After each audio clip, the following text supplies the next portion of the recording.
In this video, we are getting on with part 4 of the Book of Society.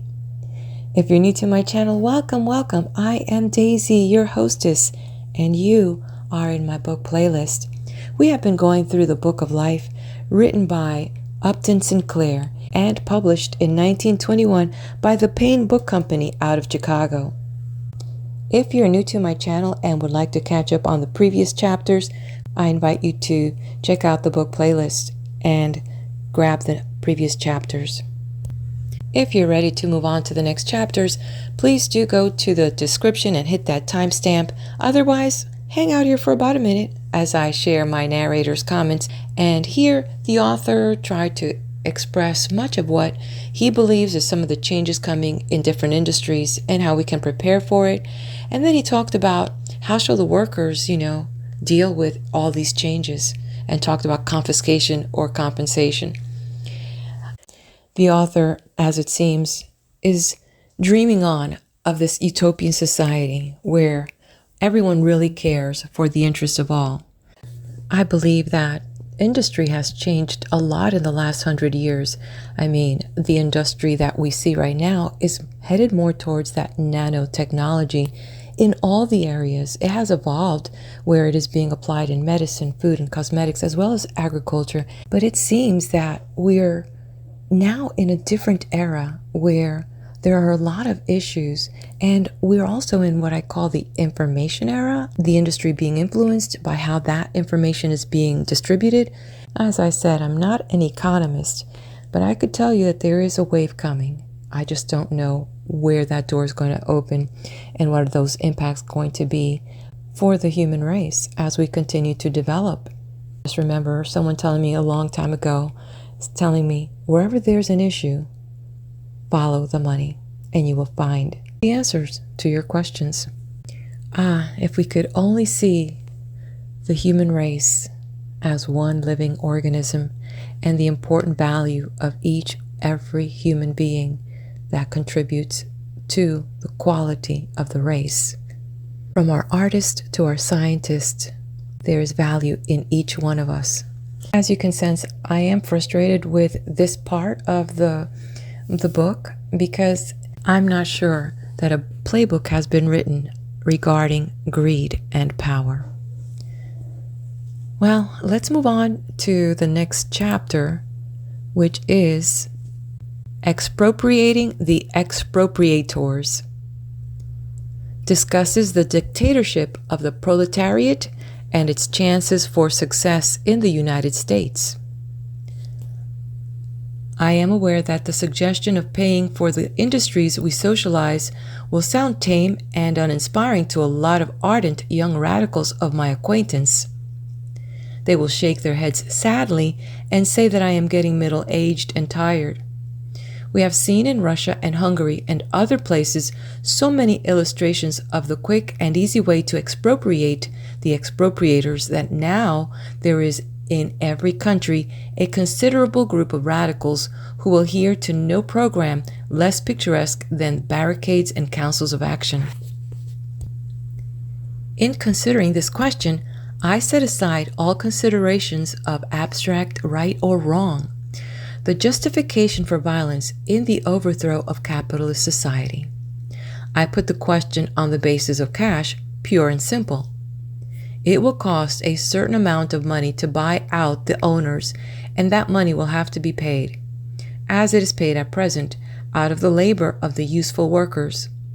The workers don't want to pay any more than they have to. The question they must consider is, which way will they have to pay most?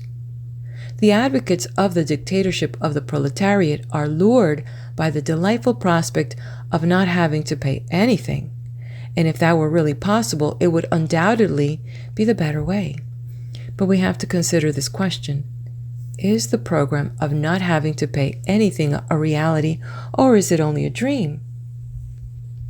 Suppose it should turn out that we have to pay anyhow, and that in the case of violent revolution we pay much more, and in addition run serious risk of not getting what we pay for.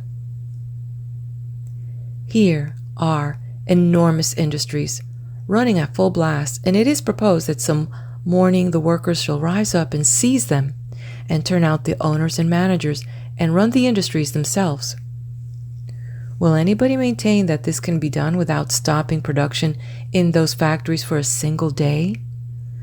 Certainly, production must stop during the time you are fighting for possession, and the cruel experience of Russia proves that it will stop during the further time you are fighting to keep possession and to put down counter-revolutionary conspiracies. Also, alas, it will stop during the time you are looking for somebody who knows how to run that industry. It will stop during the time you are organizing your new administrative staff. You may discover to your consternation that it stops during the time you are arranging to get other industries to give you credit and to ship you raw materials, also during the time you are finding the workers in other industries who want your product. You're able to pay for it with something that you can use or that you can sell it in a badly disorganized market. And all the time that you are arranging these things, you are going to have the workers at your back not getting any pay or being paid with your paper money, which they distrust, and growling and grumbling at you because you are not running things as promised. You see, the mass of the workers are not going to understand because you haven't made them understand. You have brought about the great change by your program of a dictatorship, of an action by an enlightened minority. And now you have the terror that the enlightened majority may be won back by their capitalist masters and may kick you out of control or even stand you up against a wall and shoot you by a firing squad. And all the time you are worrying over these problems, who can estimate the total amount that factory might have been producing if it had been running at full blast? Whatever the difference is, remember, it is paid by the workers. And might that sum not just as well have been used to buy out the owners? If we were back in the old days of hand labor and crude, unorganized production, I admit that the only way to benefit the slaves might be to turn out the masters by force. But here we have a social system of infinite complexity, a delicate and sensitive machine which no one person in the world and no group of persons understands thoroughly. In the running of such a machine, a slight blunder may cost a fortune, and certainly all the skill, all the training, all the loyal services of our expert engineers and managers is needed if we are to remodel that machine while keeping it running. The amount of wealth which we could save by the achieving of that feat would be sufficient to maintain a class of owners in idleness and luxury for a generation. And so I say, with all the energy and conviction I possess, pay them. Pay them anything that is necessary in order to avoid civil war and social disorganization. Pay them so much that they can have no possible cause of complaint, that the most high-bound capitalist-minded judge in the country cannot find a legal flaw in the bargain. Pay them so that every engineer and efficiency expert and manager and foreman and stenographer and office boy will stay on the job and work double time to put the enterprise through. Pay them such a price that even Judge Gary and John D. Rockefeller will be willing to help us do the job of social readjustment. Ah, yes, my young radical friends will say, that sounds all very beautiful, but it's the old utopian dream of brotherhood and class cooperation. That will never happen on this earth until you have first abolished capitalism. My answer is, it could happen tomorrow if we had sufficient intelligence to make it happen. That it does not happen is simply absence of intelligence. And will anyone maintain that it is the part of an intelligent man to advocate a less intelligent course than he knows? What is the use of our intelligence if we abdicate its authority and give ourselves up to programs of action which we know are blind and destructive and wasteful? We may see a great vessel going on the rocks. We may feel certain that it is going, in spite of everything we can do, but shall we fail to do what we can to make those in the vessel realize how they might get safely into the harbor? We have had the Russian Revolution before us for 4 years. Mankind will spend the next 100 years in studying it and still have much to learn, but the broad outlines of the great experiment are now plain before our eyes. Russia was a backward country, and she tried to fight a modern war, and it broke her down.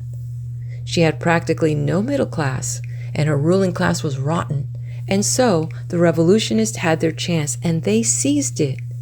Perhaps it would be more correct to say that they came to the rescue of Russia, saving her from the hands of those who were trying to force her to fight when she was utterly exhausted and incapable of fighting. Anyhow, here was our dictatorship of the proletariat.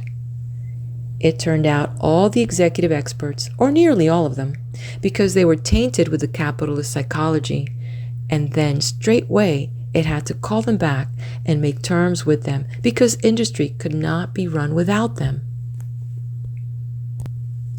And of course, these engineers and managers sabotaged the revolution.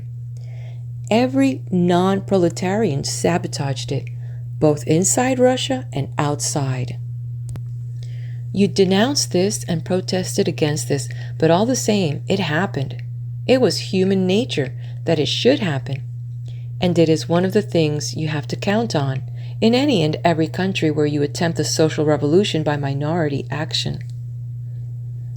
They have got power in Russia, and they dream of getting power in America in the same way.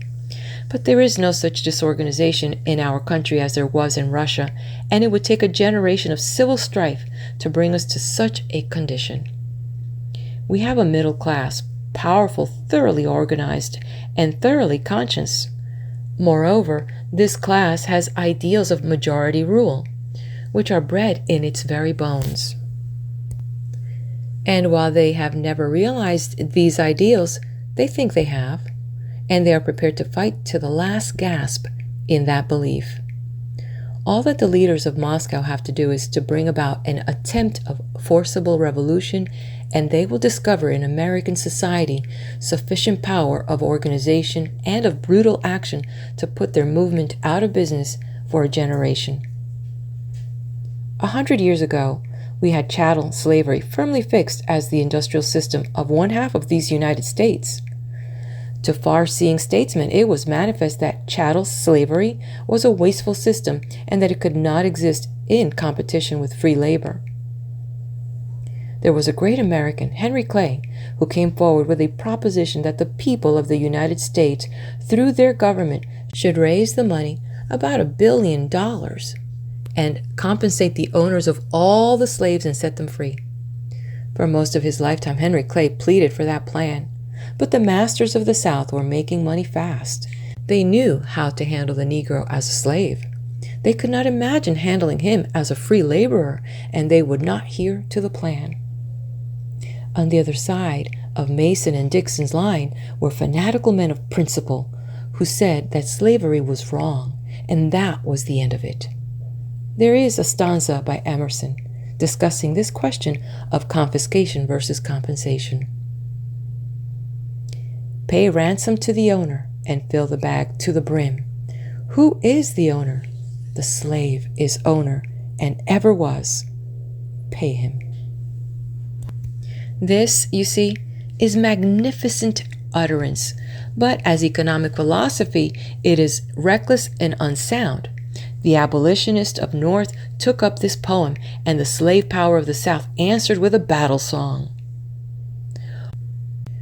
War to the hilt, theirs be the guilt, who fetter the freeman to ransom the slave. And so the issue had to be fought out. It cost 1 million human lives and 5 billions of treasure, and it set American civilization back a generation. And now we confront exactly the same kind of emergency and are coming to exactly the same method of solution. We have white wage slaves clamoring for their freedom, and we have businessmen making money out of them and exercising power over them and finding it convenient and pleasant. They're going to fight it out in a civil war, and which side is going to win, I am not sure. But when the historians come to write about it a couple of generations from now, let them be able to record that there were a few men in the country who pleaded for a sane and orderly and human solution of the problem. and who continue to voice their convictions even in the midst of the cruel and wasteful strife. End of chapter 62. We're going to continue on to the next chapter right here on this video. Take a second and help me work with this YouTube algorithm. Hit that like button, and thank you so much for that. Let's move on to the next chapter. The problem of the land. Discusses the land values tax as means of social readjustment and compares it with other programs. The writer of this book has been watching the social process for 20 years, trying to figure out one thing: how the change from competition to cooperation can be brought about with the minimum of human waste.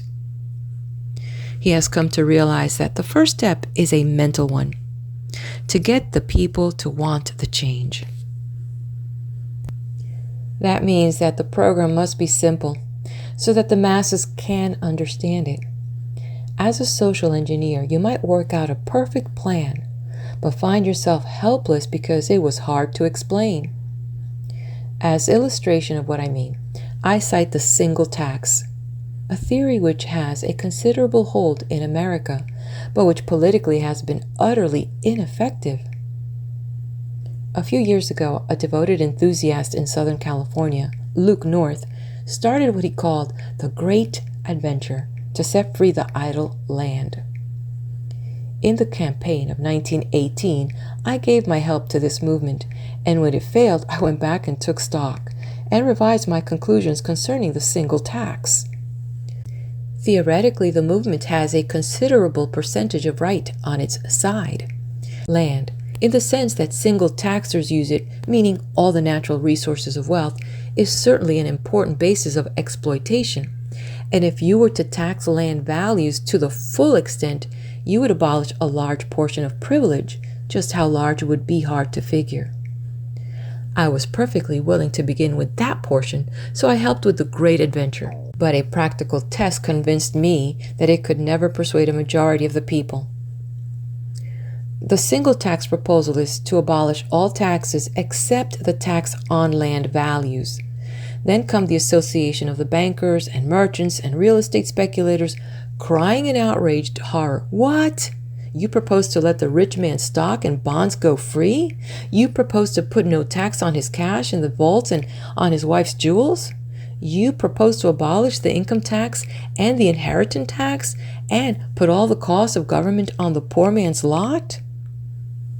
Now, of course, I know perfectly well that the rich man dodges most of his income tax and most of his inheritance tax. I know that he pays a nominal pittance on his cash in the bank and on his wife's jewels, and likewise on his stocks and bonds. I know that the corporations issuing these stocks and bonds will be far more heavily hit by a tax on the natural resources they own. They could not evade this tax, and they know it. And that is why they're moved to such deep concern for the fate of the poor man and his lot. I know that the tax on the poor man's lot would be infinitesimal in comparison with the tax on the great corporation. But how can I explain all this to the poor man? To understand it requires a knowledge of the complexities of our economic system, which the voters simply have not got. How much easier to take the bankers and speculators at their word. To answer, all right, gentlemen, since you like the income and inheritance taxes, the taxes on stocks and bonds, and money and jewels, we will leave these taxes standing. Likewise, we assent to your proposition that the poor man should not pay taxes on his lot. While there are rich men and corporations in our state holding 20 million acres of land out of use for purposes of speculation. We will therefore arrange a land values tax on a graduated basis after the plan of the income tax. We will allow $1,000 or $2,000 worth of land exempt from all taxation, provided it is used by the owner, and we will put a graduated tax on all individuals and corporations owning a greater quantity of land, so that in case of individuals and corporations owning more than $10,000 worth of land, we will take the full rental value and thus force all idle land into the market. Now, the provision above outlined would have spiked every single argument used by the opposition to the great adventure in California in 1918. It would have made the real intent of the measure so plain as to win automatically the additional votes needed to carry the election.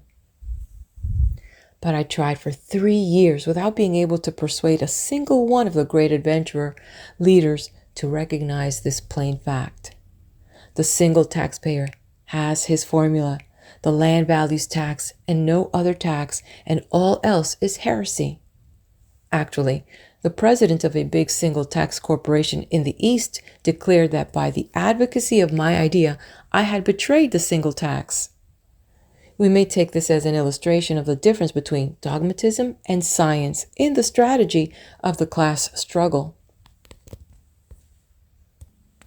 I first suggested my program immediately after the war, with the provision that the land thrown on the market should be purchased by the state and used to establish cooperative agricultural colonies for the benefit of returned soldiers. We have preferred to have our returned soldiers stay without work or to displace the men and women who had been gallantly doing their bit. By this means, we soon had 5 million men out of work and many other millions bitterly discontented with their wages. Again, I took up the proposition for a graduated land tax with the suggestion that the money should be used to provide a pension. First, for every dependent man or woman over 60 years of age in the country. And second, for every child in the country whose parents were unable properly to support it, whether because they were dead or sick or unemployed. You may note that in advocating this program, you would not have to convert anybody to any foreign theories, nor would you have to use any long words. You would not have to say anything against the Constitution, nor to break any law, nor to give occasion for patriotic mobs to tar and feather you. To every poor man in your state, you could say, if you own your own house and lot, this bill will lift the taxes from both, and therefore it will mean $50 or $100 a year in your pocket. If you do not own a home, it will take millions of idle acres out of the hands of the speculators and break the price of real estate so that you can have either a lot in the city or a farm in the country with ease. Furthermore, you could say, this measure will have the effect of drawing the unemployed from the cities at once and so stopping the downward course of wages. At the same time, the wages hold firm, the cost of food will go down because there will be millions more men working on the land. In addition to that, the state will have an enormous income, many millions of dollars a year, taken exclusively from those who are owning and not producing. This money will be expanded in saving from suffering and humiliation the old people of the country who have worked hard all their lives and have been thrown on the scrap heap. Also, in making certain that every child in the country has food enough and care enough to make him into a normal and healthy human being so that he can do his share of work in the world and pay his own way through life. I submit the above measure to those who believe that the road to social freedom lies by some sort of land tax. But before you take it up, I invite you to consider whether there may not be some other way, even easier. There is a homely old saying to the effect that molasses catches more flies than vinegar. And I'm always looking for some way that will get the poor what they want without frightening the rich any more than necessary. I know a certain type of radical whom this question always exasperates. He answers that the opposition will be equally strong to any plan. The rich will do anything for the poor except get off their backs, and so on. In reply, I mentioned that among the most ardent radicals I know are 6 millionaires. I know one woman who is worth $1 million, who pleads day and night for social revolution, while the people who work for her are devoted and respectable wage slaves. Herbert Spencer said that his idea of a tragedy was a generalization killed by a fact.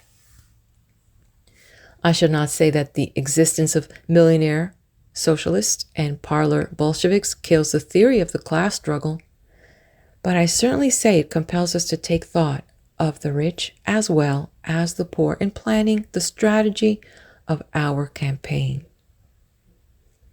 And manifestly, if we want to consider the rich, the very last device we shall use is that of a tax. Nobody likes to pay taxes.